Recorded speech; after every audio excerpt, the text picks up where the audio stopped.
Well, this will be a very different introduction on Lessons from Last Time because this introduction comes with a disclaimer. So if you're listening to this and you're under the age of 18 or you don't like the use of swear words in conversation, probably turn this one off and catch the next one.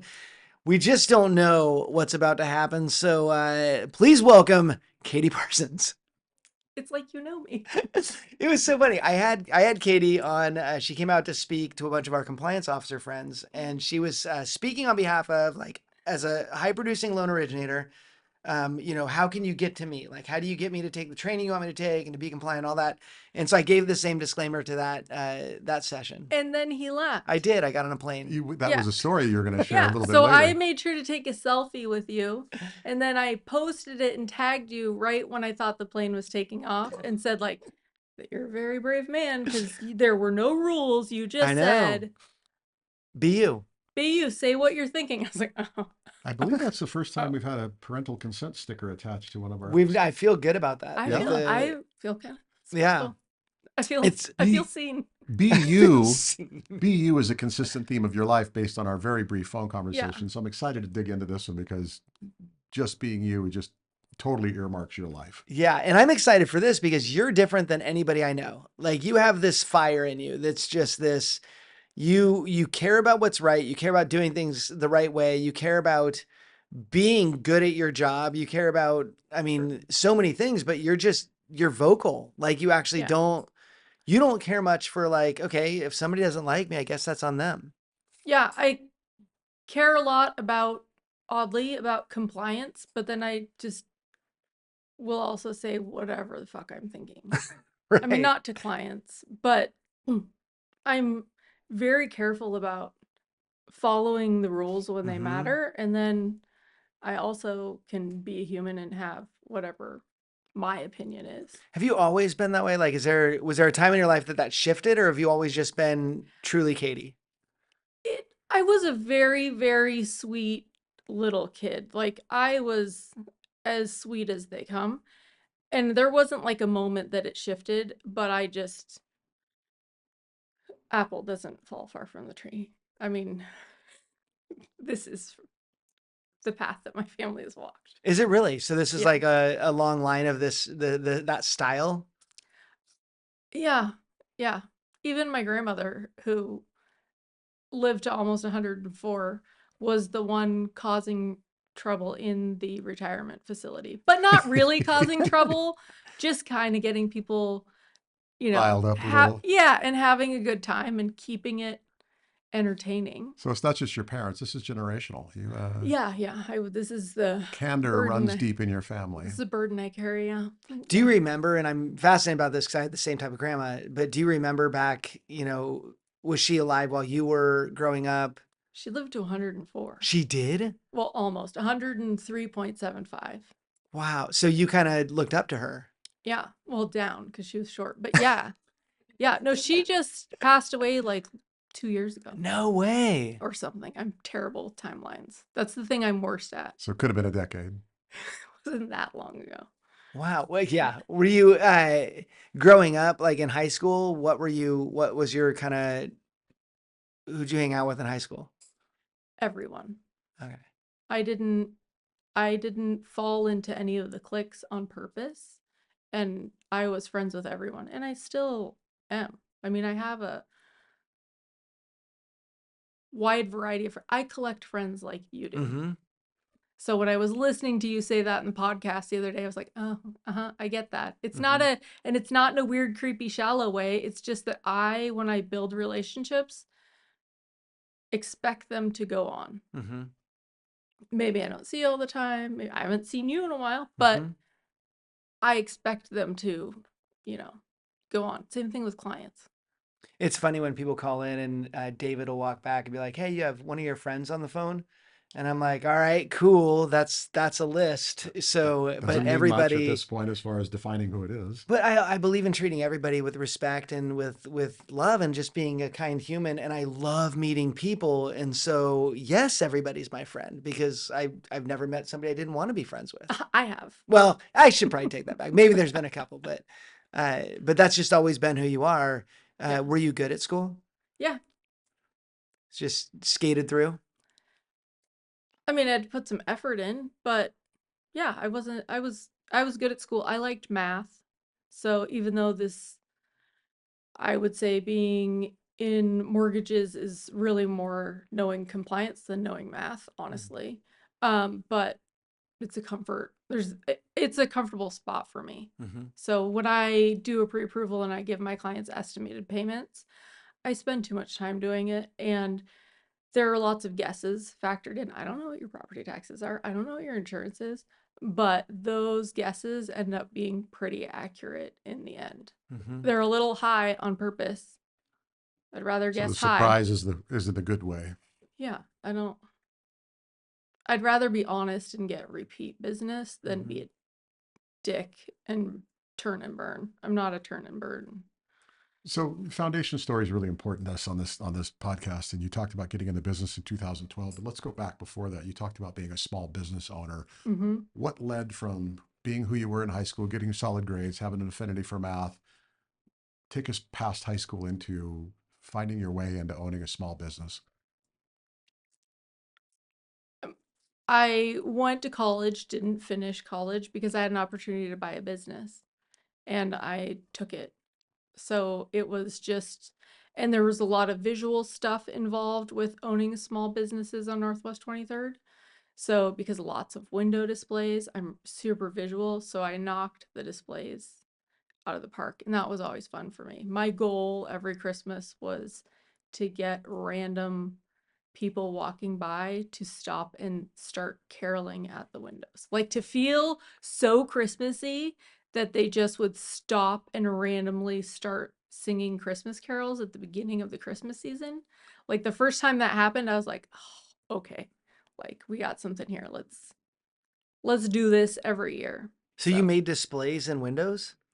Yeah, I owned 2 stores on Northwest 23rd and ended up like I really liked the display aspect of it, and I was in lots of magazines and stuff for my displays and whatever. I mean, it was a long time ago and it's super not related to mortgages, but Wow. yeah, I have this. I mean, and then now that's in photography. I mean, that visual, Of that need course. for something visual and a visual project and slightly artsy, but also highly technical is now photography. We're going to jump around a little bit because I want to, since you brought it up, and we'll come back to mortgage, but you brought up photography. There was a point when I saw your Facebook post and I'm like, oh, did she get out of mortgage? Like you're flying around taking pictures and putting the most amazing pictures up Oh, thank you. and still doing loans. So Yeah. where did the photography thing, when did that kick off for you? So I bought a house on a lake. I was just telling him I the other asked the day. same question did on you the really? phone, Yeah. and she said, okay, the story is I bought a house on a lake. I bought That's a the house on a lake. origin story for photography. Yeah. And then when you start seeing things you've never seen and noticing things you've never noticed, like so many more eagles, different kinds of birds. I won't bore you with it, but like there's so many migrant birds that come through and migratory ducks and shorebirds that like you just don't even know are a thing. And then all of a sudden they're in your backyard, or you're like in a kayak and you're like, what the fuck is that? And you're looking it up, calling a neighbor, and oh, the mergansers have migrated in. Like, what the fuck? And so I decided I wanted to be able to share that. And then I also realized I needed interesting original content for Facebook. Most of my business comes from Facebook in some way Wow. or another. And so, and part of that is relationships with loan officers, staying in touch with past clients, random new people. And I also thought like, okay, this is a good lead generation activity. So when I decide to learn something, um, I go really fast and deep. Like that sounds a little, that's what she said, but it's, so I was all in and realized like, okay, if I'm going to be in any photography groups, I need to not suck at this. So I went balls deep really fast, and it's been Jeez. a great source of original content for Facebook. Yeah. I want to stay at the top of people's feeds. But it's funny, a lot of people want to stay at the top of people's feeds, but they're not going out and creating. What they're doing is signing up for a program where somebody's going to create a post for them.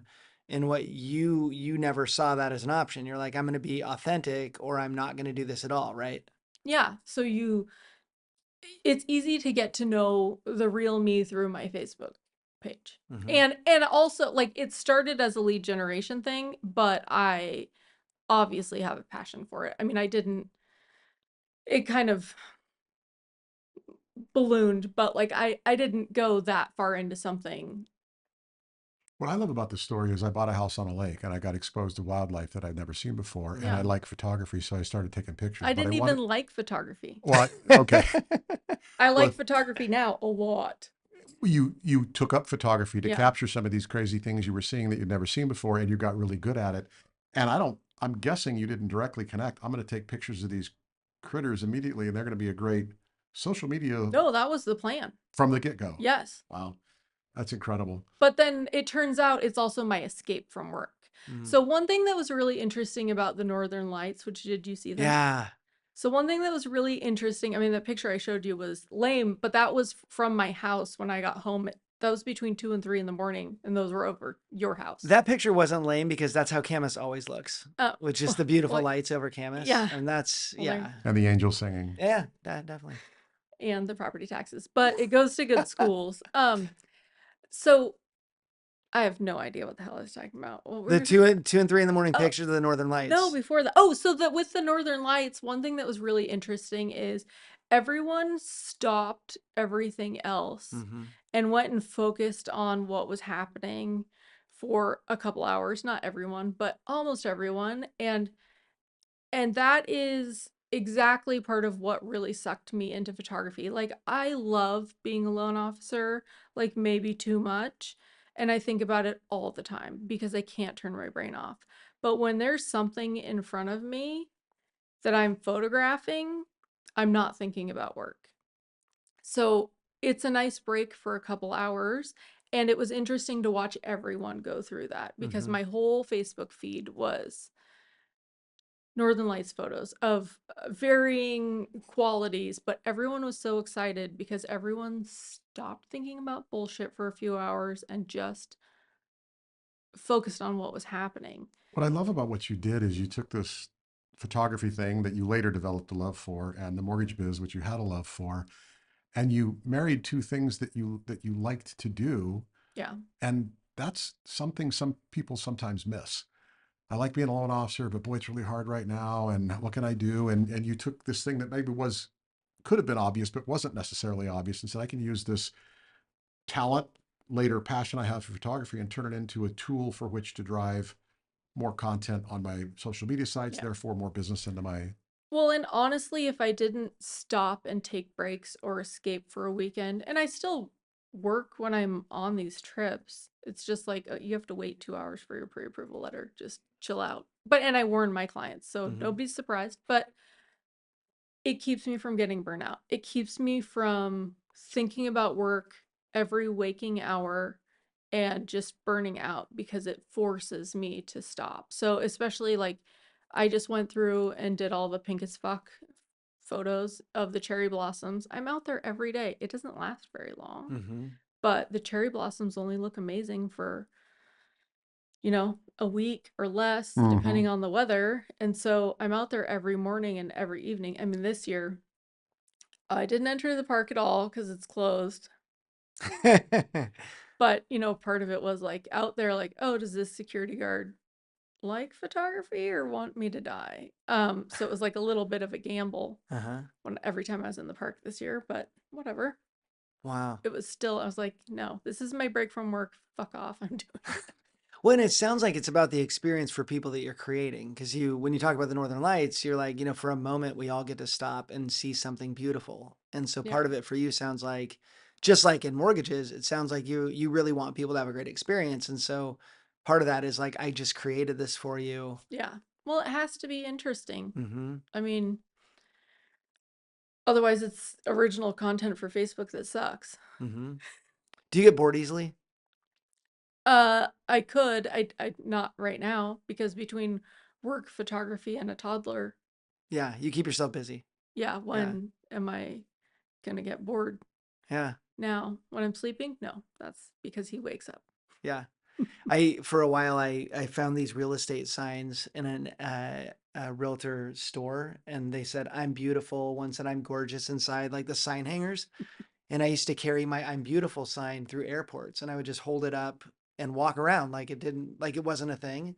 And I did it because I love seeing people. Sometimes people in airports are sad, sometimes they're stressed, sometimes they have anxiety. And for a minute, they could Mm-hmm. look up and see my sign and be like, okay, that's funny. Like, Yeah.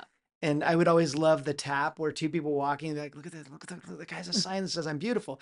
Like, there's something about creating that moment for Yeah. people where you get to influence their day just a tiny bit, or Yeah. influence at least that experience. Yeah. That's very insightful. I had one that said a little bit of heaven. I never carried that one around, but I had the I'm beautiful one. That could be taken multiple ways. Yeah, Like, it's like, exactly. oh, great. Crazy guy with the sign. Gotta go now. Yeah, yeah. Your transition from retail into the mortgage business was interesting. I think the phrase you said was, "Well, I stopped everything because my heart tried to kill me." Yeah, that's Oh, accurate. geez. Talk a Yeah. little bit about that experience. What happened?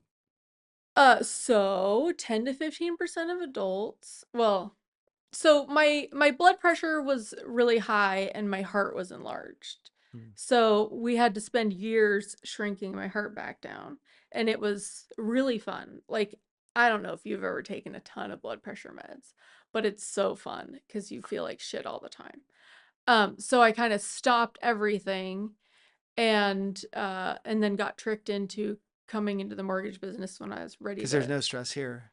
No, that's definitely got tricked. But yeah, and then 10 to 15% of adults are born with a little, well, when your heart's coming together as a baby, there are holes that seal up like as it forms. Mhm. And 10 to 15% of adults, that one of the little holes doesn't seal up. So I shit you not, the week that I told my boyfriend, like, I think I'm finally 100% now. Like, I think I'd been pretty good for a long time, and this is 10 years into shit with my heart. Then I had a stroke at the end of the week. Oh my gosh. Yeah. So it's that little hole in your heart. And I went on a road trip for photography, and we sat in the car for a little too long because the lights sucked. So we didn't stop at all of our stops to try to take photos. Because there's no point in taking photos when the light sucks. And the next day I was working and I got up to let the dog out, and a blood clot just made me dumb. Oh Like my gosh. really dumb. This all of a sudden. Yeah. When was this? September of 2019. Wow. Yeah. Dumb as a brick. You just lost your mind for a little bit? It Or are took you still me dumb? still blonde.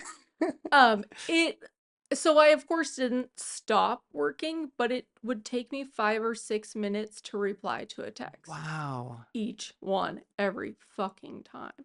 Like, I'm close to my mom, but I was telling Kirk that when my mom walked into the hospital room, I was like, oh, that was a good idea. Like, it hadn't occurred to me to tell my mom. Wow. So, like, good thing my boyfriend's paying attention. But so yeah, no, I was dumb. And it didn't last that long. I mean, it wasn't a transitory stroke. It was legit full. And so it was weeks of recovery, but by, the next day or so, I'm pretty much back to normal. And you just kind of wait and see what doesn't work. Mhm. So I was telling Kirk, like, that was on a Monday. On Wednesday, we had a branch meeting, and I was like, I don't know if I'm just going to get in the car and see if I think I still know how to drive. And if it doesn't feel right or everything doesn't feel familiar, then I'm just going to get back out and call it. But I got in the car and I was like, nope, this is fine. And so I went to the meeting, and then I was a little bit quiet. And then after the meeting, I was like, hi, can you help me reset all of my passwords? Because I don't know any of them. Oh my gosh. Incredible. If you are watching this podcast and you're in the mortgage industry and you haven't checked out the Knowledge Coop, you definitely need to dive into the Knowledge Coop. In there, you will find content and community that will help you grow as an individual by learning everything there is to know about the mortgage industry. If you think you know everything, just dive in and take some classes because there's always something more you can learn. To be successful in this business, you've got to continually learn. In addition, if you're a company and you want to teach your people in your own environment, we've got that in the Knowledge Coop Enterprise Services. So reach out to us, check out knowledgecoop.com. Definitely join Coop Plus. Let's get back to the podcast. So yeah, we reset everything, but you know, part of that is having a good team. I mean, to circle it back to something relevant, have a good team so that when something happens, You talked about that. You talked about not just having a good team, but having your systems really dialed in Yeah. and things working the way they're supposed to, so that this disruption of you being unavailable for a long or short period I of was time. available, just really useless. Oh, yeah. Okay, so you being useless for a period of time wasn't completely disruptive to your business. In fact, I Yeah. think you said on the phone it was only minorly disruptive to my business because the system was so tight. It didn't disrupt anything. My clients didn't know anything happened. My team stayed on top of everything. I mean, obviously, I wasn't posting on Facebook for a little bit because I couldn't keep up with the responses. Sure. And like I am in a group of loan officers and we're really close, and we always tell each other what's going on, and I couldn't tell them because I couldn't handle the speed of responses. I was like, there's no way that I can keep up with what's going to happen once I say this. So I told like a couple people, and then we were meeting in September in Colorado in September, at the end of September. And so I picked up a rental car and I ran into some of the guys at the airport and I offered them a ride. And after they said yes and we got in the car, then I told them that I had a stroke Oh my gosh. because that's fun. Yeah. Once they're buckled in, Yeah, right as we get on the freeway. Yeah. Let's go. PS. that is hilarious. When it's hard Yeah. because you're so sharp, like you're so snappy. Yeah, that- usually I wasn't. Yeah. And that came back pretty quickly. But even there was one night that, you know, we all went out and I was done. Like I was like, okay, I'm so tired. I can't swing this anymore. And so I was trying to get an Uber. We'd all Ubered to a place, and so I just went along with the Uber. I was trying to get an Uber to go back to the hotel, and I couldn't. It kept pulling up the wrong hotel, same name, different address, and I could recognize that, but I couldn't correct it. And so finally I was like, can someone... So my friend Jason was like, okay, I'll just call you an Uber genius. And Wow. so I just couldn't quite get my own Uber. How long did it take you to get back to your normal self? It was, I was almost back then, and it was, you know, by 3 months, pretty much all the way back. By 6 months, like 95, 90, like in there. And then I'd say by 8 months, I stopped having moments where there was a little pause that I thought that was stroke. Because I could tell, like, sometimes you just don't remember something, and that's just a thing. But I could feel the difference. Like, hold on, I'm trying to build a synapse here. You know, I'm trying to Wow. reconnect these. Because when you have a stroke, your part of your brain is zapped. It doesn't come back. You have to rebuild everything. So the imaging of your brain after a stroke, there's a dark spot. Wow. It's not a thing. But I'm not going to lie, this came in really useful because last September at the same conference, and I'm not going to use any names, but one of the guys who I was most excited to hear speak got up to speak, and I was like, we'd been Facebook friends for a while, and he seemed really smart, but then he seemed really dumb. And then he couldn't find his slideshow, and I thought, how much do you rely on assistance, bro? Like, and I swear we interacted yesterday, and you weren't. Oh. And then it clicked, and he was having a stroke. What? Having a stroke. Yeah. And so I was like, so he asked to speak to the guy who put the conference on, and I just followed him straight out. And I was like, hi, I don't know you that well, and this is kind of private medical stuff, but I went through this, and so I understand what to do and how to handle. Not what to do. I can't do shit.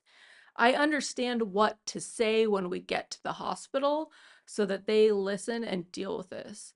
And luckily, Denver has a stroke unit in one of the hospitals. So we went there, and you didn't have to say very many magical things, but I knew exactly what he had told me, just enough information in the car ride about his past that I said all exactly the right things, and we got the attention that that he needed. And his ended up being a transitory stroke. And so it was just dumb for a couple hours, and then he came back. But you don't know at the time if you're permanently messed up, dumb for a while, or like gonna be fine in 2 hours. This is literally the mission of Lessons from Last Time, is to get people to understand that the reason you go through things is because somebody will need you when they go through that same thing. And there he is I waiting felt for, very useful. yeah.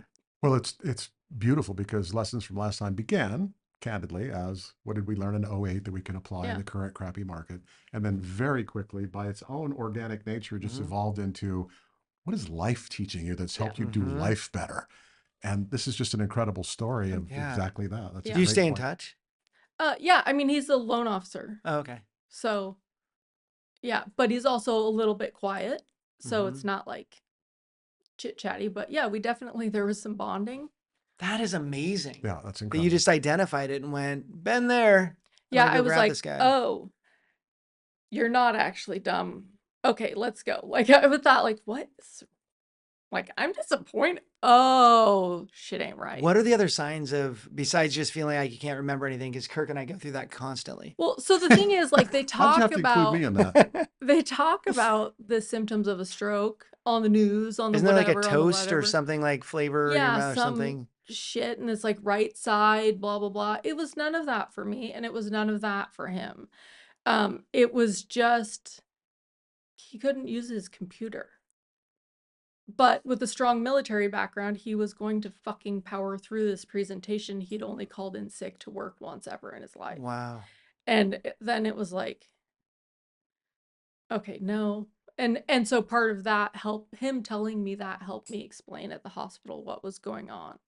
Because it was like, well, so he was on stage, you know. But Mhm. it's hard when you're talking to people that don't know you and explaining like, hi, I'm Mhm. not normally dumb. Right. Right. So, and I remember when I had my stroke, I had to call my doctor. I called my boyfriend, started randomly crying on the phone, and he knew something was terribly wrong because I'm not a crier. And it was like 11 a.m. on a Monday, and I called him and just started bawling because the stroke hit the emotional center of my brain. Mm. So I, his dad came over to get me because he's only a couple blocks away, and my boyfriend was in his office like an hour away. And so he's like, let's go to and I was like, okay, I have to call my doctor first because it's really close to my doctor. And I knew that the reception, or not I knew that the medical assistant, it was the new chick. And I was like, how do I tell some new chick that like, can't I just talk to Jennifer? Can't I just tell Jennifer like something's not right? Because I know if I say something's not right to my doctor, he'll get it. Right. So finally I was like, can you just tell the doctor that something's not right? Because we had just gone through the heart stuff. Mhm. So I'd been seeing him for a while every Thursday at 2:30 for a year and a half. And a statement like that should get his attention. And it was a 10-year recovery period on the heart stuff. So like we knew each other Yeah. well. Yeah. And my grandmother, like my whole family goes to him. And so me worrying about something, like that's all he needed to understand what was going Mhm. on, which is good because I didn't understand what the fuck's going on. Oh, but by the way, side note, if you have a stroke or somebody else is having a stroke, do not go to urgent care. Mm. So, urgent care and the emergency room and all the different versions of those things are set up to handle different things. And urgent care cannot handle a brain issue. Oh, really? Yeah. So if you I I I don't know that they can handle heart either. I'm not sure on that though. But if you're having heart or brain, or if it's not a broken finger, go to the emergency room. Because Mm. with my stroke, we went to urgent care and then they were like, hi, so cool. We can't, you gotta You got to go. go. Wow. And so it's like, what? Okay. And, my father-in-law drove me to the hospital. So when I went through this in Colorado, I was like, hospital, please. Like, and luckily there's a hospital with a stroke unit. I did go to urgent care for my chest pain. I walked in the door. I said, I'm having pain in my chest. And they said, let's get you back right now. So I skipped the whole line that was ahead of me. They walked me back and they did all these things. But it was that I had just started working out and I had done pecs and I Oh. was sore. And I Well, and thought for maybe they sure can that was handle a heart heart attack. because with heart stuff, there's not time to drive to another Right, hospital. right. They probably have So some that's sort of, probably the yeah. exception that they make. But I got brains, better, by the way. yeah. I'm all Did better you now. It's did a Yeah. you miracle. live? Hmm? Did you live? I did. Turns Yeah. out she laughed at me and went, "You need to leave. You're Actually, wasting I think everybody's I time." remember Yeah. you mentioning that before, Yeah. long ago. Yeah. This whole journey is just fascinating to me. But one of the other fascinating parts of your story is that somewhere along the line, you got this idea that you wanted to put together a conference and not make any Mm. money doing it and hold it in Vegas. And you wanted to do it as a way to help equip, I think, people with tools and resources to be successful, if I remember your comments correctly. And this is where we met. Was at that conference. I don't Yeah. think we met there, but I think that was the first time I'd In actually person. Yeah. Yeah. So it was actually Mark Madsen started it forever ago after the crash when that's what was needed, and sponsors, like there wasn't anybody putting money into conferences. So all of a sudden loan officers need help and there's no way to profit off of them, so businesses aren't interested. And then Mark had stopped because he had twins, and then I entered the business and messed with him enough that we, it's like nudged him around enough and he was like, let's do this. So we brought it back. Um, and it's really fun. I mean, it's fun. The only reason we have to watch what we say is because Ken shows up. What? I'm just It kidding. does get different when I walk in. No, it doesn't. You guys all say the same things. Nobody's in there trying to come up with a plan on how to get away with shit. But give me Yeah. more about the why behind it. Give me more about the specific why behind it. It's really just I feel there's so much value in getting together with other Absolutely. loan Agree officers. completely. And especially like I got really lucky in this business. Like after I started in the business and I'm not very filtered, and I was immediately put into this group. I know. Spoiler alert. I hadn't noticed. I was put into this group of people that I had no idea who they were. And I still didn't have a filter. And that's where I met Mark and sort of how all of this happened. And having all of those brains together and being able to go hang out, and they were all people that were very tech savvy and mostly introverted. And there's this one idiot in the group that's like, come on, guys. So it was really fun it's not something I've ever not lost money on, but it's the benefit for me is I get to have whatever fucking conference I want with the most honest, authentic version of everyone in the room sharing ideas and helping each other. And Mark and I pick the topic. Like that is worth it. I'm usually only like $1,000 in the hole at the end of it. And like that is more than worth it. Like that is like I'd pay that much to go to that. So you might pick your topic, whatever that is, but the real purpose is getting together because it's good for people to get together. Yeah, and sharing really legitimate ideas. Yeah, and we finally let people bring PowerPoints, and then we'd slip obnoxious, inappropriate slides into their PowerPoints. Just Oh yeah. yeah. What's the conference called? Just the tip. It's technically tips for success. I mean, Yeah. technically it's Mortgage Revolution, but it goes by Just the Tip. Got it. No, not tips for success. It's a dick joke. Oh, I didn't know there was one. I've been to this conference and You had to it was clarify amazing. that. It was really important for her to clarify that. It was. Yeah. Thank you, Katie. She didn't Neither really one of catch us that I was understood what you were deadpanning by doing. not understanding what it meant. None of the listeners understood either. Yeah. The cool thing about it is they're not selling from stage. They're not paying to be able to speak. They're not, so many conferences when you see it, you're There's just like, no oh my ulterior gosh. motives. Yeah. Right. And we can heckle from the audience. Like people were throwing stuff out there, and it was like, it's not heckling when it's like, hey, let's talk about this, let's talk about that, and like really digging in. So it's very informal style of training. And the level that you have to bring your shit is so high to get away with the shit that we get away with. I Mhm. mean, and yes, there are especially like, that's what she said coming from the back row if you say something. But also the content, it's here. Like it's a really high level of content, but also there's a lot of levity. It's a really good time. We're all idiots. And spoiler, and it's just a really good time. I'm sad that we're not doing it this year, but some point my toddler will start sleeping through the night, and then so it'll be back next year. Oh, cool. But we took time off for COVID, and this year I was just like, you have to plan so far in advance, and it's just like, okay, hold on, we'll do it next year. But Well, if I knew nothing else about you, what you just described about this event and the way in which you described it and corrected my misunderstanding, I don't think you actually I think you misunderstood. might be right. But it's so on brand for you.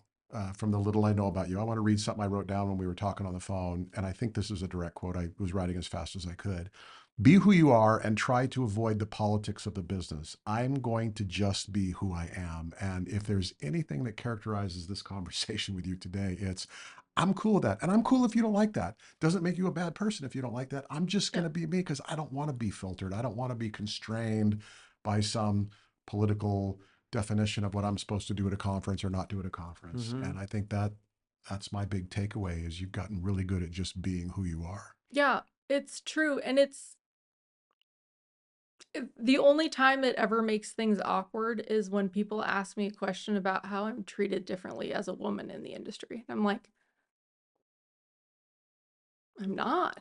I mean, my tolerance for any of that bullshit is so low that nobody ever pushes that on. Like, I don't know. It's just, I'm not saying it's not there. Sure. And I'm sure that there are struggles and it's completely legitimate.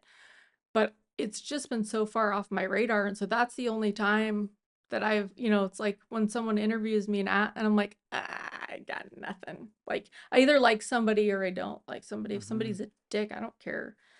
There's dicks that are female too, like, and so, but other than that, it served me well. And I think the biggest way that it served me is I was thrown in with that group with Mark and the whole group that does just the tip, and I didn't know or give a fuck who anyone was.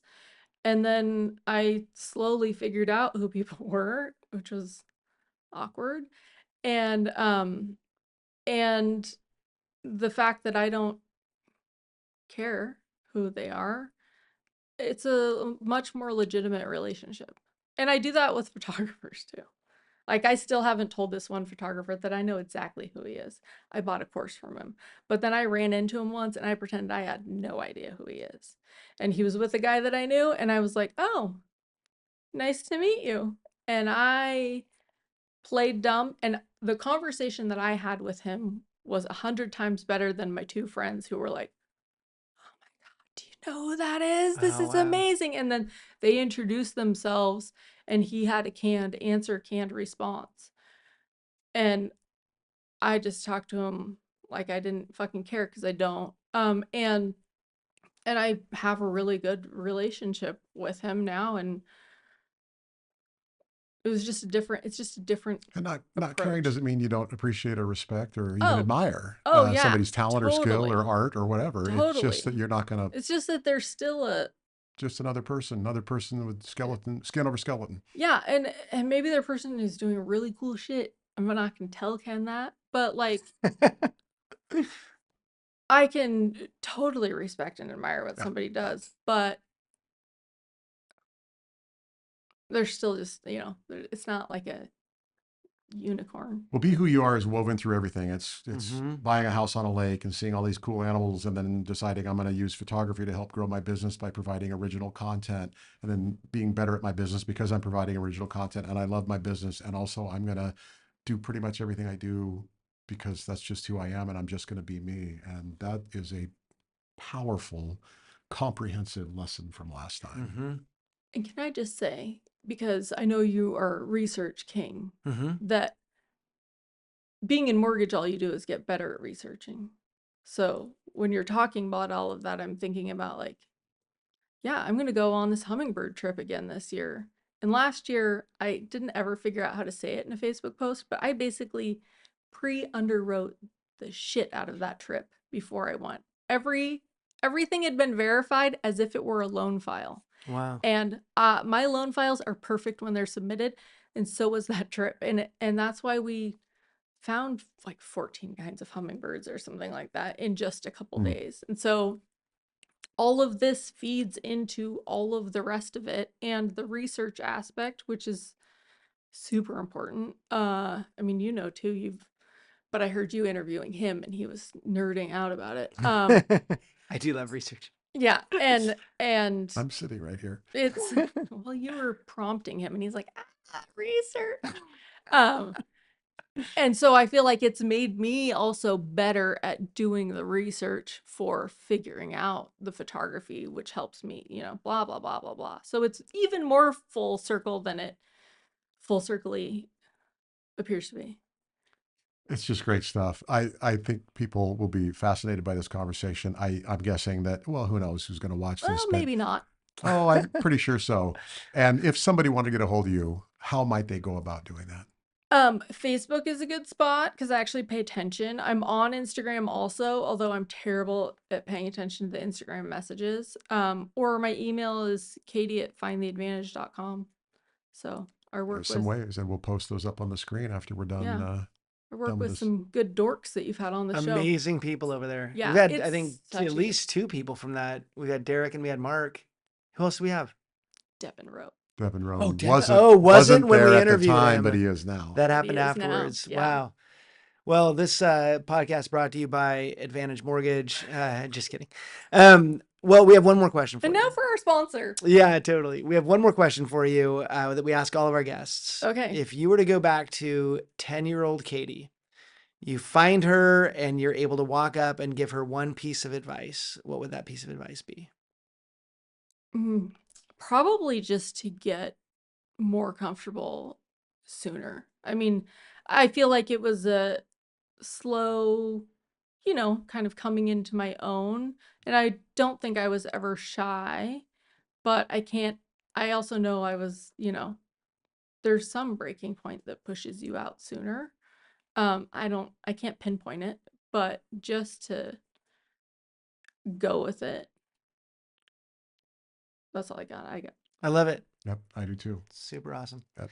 Dude, thank you for coming by. Yeah, This thanks is for really having me. cool. Fantastic Nice to to meet meet you. you. Yeah, absolutely. Yeah. Really appreciate it. Okey doke.